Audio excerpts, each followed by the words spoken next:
Hey everyone, my name is Josh. I'm one of the pastors here at theHeart, and I'm coming to you from downtown Boone. Specifically, I'm coming to you from our office building, and even more specifically, I'm coming to you from our garage. And the reason for that is that on Wednesday, we were able to transform our garage into a food distribution point, one of many all across the county, where we were able to give out these boxes of food that you see behind me to at least 10, maybe 12 different people who are struggling to make ends meet. And so it was a real blessing to be able to do that. And in fact, we had 3 different people come by after getting their last paycheck from the restaurant that they worked at, and this was their next stop. They had heard that we were here, and we were grateful that they stopped by, and we simply gave them a box of food. And we were able to hear a little bit of their story. We were able to introduce ourselves. We were able to encourage them and let them know that we would be here for the foreseeable future. And so I just wanted to let you know that that is one of the many ways that we're responding to this coronavirus. And we're doing so in simple ways. It may not seem like much, a box of food, but we feel like it's something that we can do that's impactful, that's necessary, that's useful. And in fact, we want to make this even bigger. We want to grow it. We want to make sure that people who are in need are getting the food that they are struggling to get, maybe at a grocery store, or simply be able to afford. And so if you want to be a part of this, I encourage you to go out to our website and to look for the link on our homepage that says Coronavirus Response.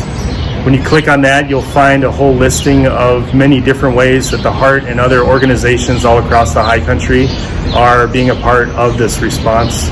And you can look through that and see if there's ways that you can be involved. There are hands-on ways. There are also ways that you can give financially. Also, too, there are ways that you can let us know if you are in need yourself. And so if you're in need of financial assistance, for example, there's a form that you can fill out that you can tell us a little bit about your situation, and we can work to try to get you cared for and get you the funds that you need to maybe pay that bill that you're struggling with, or whatever it might be. We want to be here for you, and we want to make it easy and simple for people to make that happen. And that's just one of many ways that we're responding to the virus outbreak, like I mentioned. Another way that we're trying to reach out to people is by adding another team of people who will be preparing a hot meal at Hospitality House. Already we have a team that does that one Sunday a month, and we want to add another Sunday a month.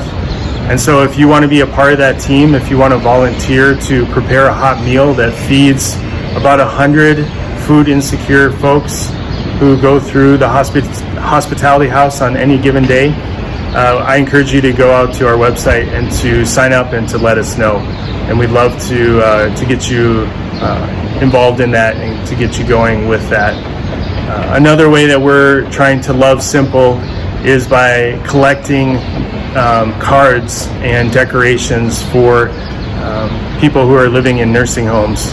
And it may not seem like much, but I was talking to somebody who goes to our church, who's a director and of a nursing home, and she said that the residents in particular are really struggling with isolation. They're feeling really lonely, and they're not able to see family because family members are not allowed into the facility.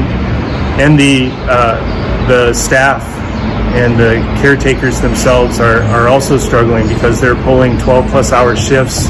There's a lot of pressure on them to do a lot of the services that families would do. And so one way that we can bless them and just encourage them and maybe even strengthen them is by sending them cards and letting them know that they are loved and that they are supported and that we're here for them. So just, if you have the time and you have maybe the artistic ability or the creativity to create some cards and decorations, we're collecting those on Wednesdays as well, and we're wanting to send those out to the many different assisted living facilities all across the high country.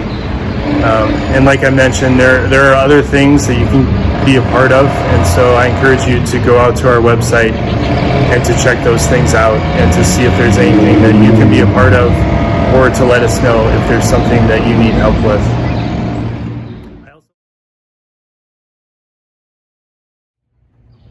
So I wanted to step inside the garage quickly where it's a little bit quieter and just talk a little bit about giving to the heart.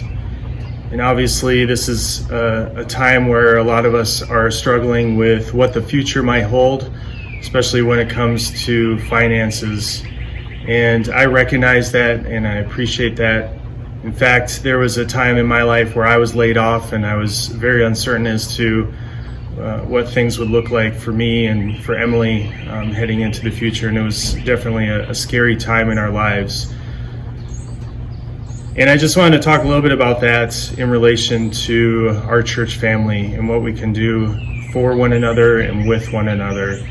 And there's a passage in 1 Corinthians that I wanted to read real quick that I thought just kind of provided a bit of encouragement and I think a little bit of a direction as well. And it's 1 Corinthians 12:26. Paul writes, "If one part suffers, every part suffers with it. If one part is honored, every part rejoices with it." It's a really short passage, but I think it says so much about what we as a church body need for one another and need from one another. This is a time where we can come together, we can mobilize, we can become galvanized and united, and we can be helping one another with the very needs that we find ourselves having at this time, this very unique time that we find ourselves in. There's the food, like I mentioned, obviously too, there's financial realities that a lot of us are facing. And I think there's a lot of people in our church family who are hurting. And as a result, I think all of us are hurting. But at the same time, what it says is that when we bless or honor one part, then all of us get to rejoice. And I think that's what we have the opportunity to do as a church family, is to come together in a really unique way. And one of the most practical ways of doing that is when we're able to pool our money together and we're able to give it to those who are struggling the most, perhaps. So maybe there are those of you out there who have the resources to continue giving and to do so on a regular basis. Maybe you even have the opportunity to give more because you understand and recognize that that's something that you can give. And for others, perhaps you recognize that this is a time where you're really struggling to make ends meet. And I would just encourage you not to pull back from your giving, but to consider that to be the last thing that you cut and see if there's other things that you can cut, trusting that your church family, your friends, those who love you will come to your aid and will come to give, and we'll all be able to rejoice as a part of that. There's a lot of different ways that you can give online at the Heart, and that might be the best option considering the times that we find ourselves in. You can go to theheart.us/give. You can also download our app. You can also text to give, and all of those options will be up at the end of this video with more direction. For those of you who are disciplined enough to actually write out a check, I encourage you to send it to a secure PO box that we have, and that address is PO Box 627, Boone, North Carolina 28607. And so with that, my brothers and my sisters, I encourage you in this time where we're all struggling to understand what this is all about. We're struggling to understand God's greater plan in this. And I encourage you to search out the ways that will edify you and encourage you, and maybe to disregard or move away from those things that pull you down or make you feel very overwhelmed. This is a unique time that we find ourselves in, obviously, and we at the Heart, in whatever way we can, we want to be here for you and with you. And so reach out to us, call us, text us, email us, whatever it might be, and know that together we can be there for one another. And as we do, we can actually rejoice as a result.